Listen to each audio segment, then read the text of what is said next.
वहीं मध्य प्रदेश की 27 सीटों को लेकर होने वाले उपचुनाव को लेकर कांग्रेस ने ब्लूप्रिंट तैयार कर लिया है। ये ब्लूप्रिंट अब विधानसभा प्रभारियों को सौंपा गया है। यानी कांग्रेस गुपचुप तरीके से जो तैयारियां कर रही हैं उससे अब अमली जामा पहना दिया गया है और इसी ब्लूप्रिंट के आधार पर कांग्रेस हर सीट पर चुनाव लड़ेगी। बीजेपी को भरोसा नहीं कि कांग्रेस की ये कवायद चुनाव में कोई कमाल दिखा पाएगी। देखिए इस रिपोर्ट में। कांग्रेस ने बनाई जीत की रणनीति।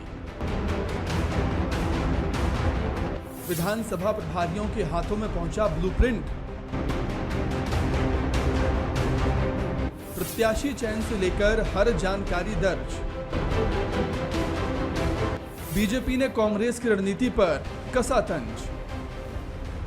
पूर्व मंत्री पीसी शर्मा के हाथों में ये जो दस्तावेज आप देख रहे हैं, ये कांग्रेस का वो ब्लूप्रिंट है जिसे कांग्रेस उपचुनावों का जीत का मंत्र बता रही है। दरअसल ये वो रिपोर्ट है जिसमें हर विधानसभा सीट की जानकारी है, जिसमें बूथ लेवल और मंडल स्तर तक की जानकारी दर्ज है।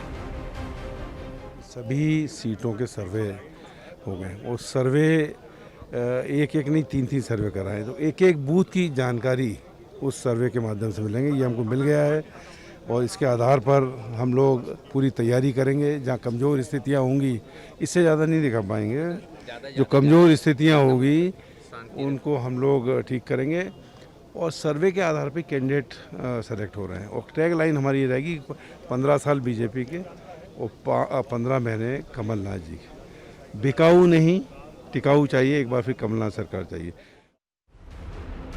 इस ब्लूप्रिंट में ये भी दर्ज है कि किस बूथ पर कौन से कार्यकर्ता की तैनाती होनी है। साथ ही कांग्रेस सर्वे के आधार पर प्रत्याशी चयन करने जा रही है।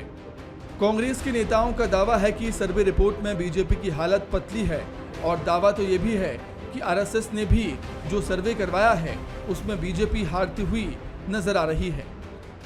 कांग्रेस का सर्वे क्या कह रहा है सर? देखिए, आरएसएस का सर्वे तो 27 में 27 सीट कांग्रेस को दे रहा है। हालांकि बीजेपी को कांग्रेस की इन तैयारियों में कुछ दम नजर नहीं आता। बीजेपी के मुताबिक कांग्रेस चाहे कितनी भी कोशिश कर ले, जनता जो एक बार गलती कर चुकी है उसे बार बार दोहराने वाली नहीं है। बी टीम के लोग थे, कहा तो सदस्यता का था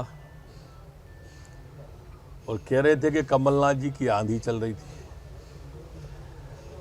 आंधी ऐसी चली कि सब कुछ उड़ गया।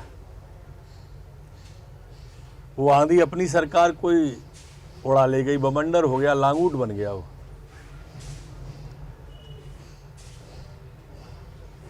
और पूरा का पूरा सरकार को ले गई, क्योंकि वो आंधी झूठ की आंधी थी, भ्रष्टाचार की आंधी थी। यह आंतरिक सर्वे ठीक ऐसे ही है जैसा अखिल भारतीय कांग्रेस की कार्यकारी अध्यक्ष सोनिया गांधी के इस्तीफे को सोनिया गांधी ने अस्वीकार करते हुए सोनिया गांधी को फिर से कांग्रेस का राष्ट्रीय अध्यक्ष बनाया। कांग्रेस ने अपने पैसे से, अपने लोगों से, अपने लिए अपना आंतरिक सर्वे करा के खुद को कांग्रेस को जीताना बताकर और उसको लेकर काल्पनिक आधार पे, काल्पनिक स्ट्रक्चर पर एक बड़ी बैठक होकर और चुनाव के कार्यक्रम का वो श्रीगणेश कर रहे हैं।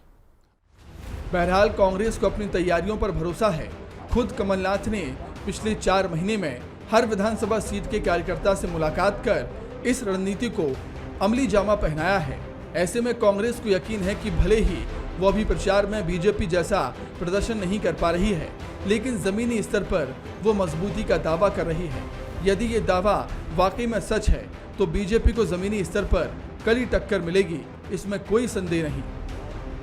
वासु चौरे, बंसल न्यूज़, भोपाल।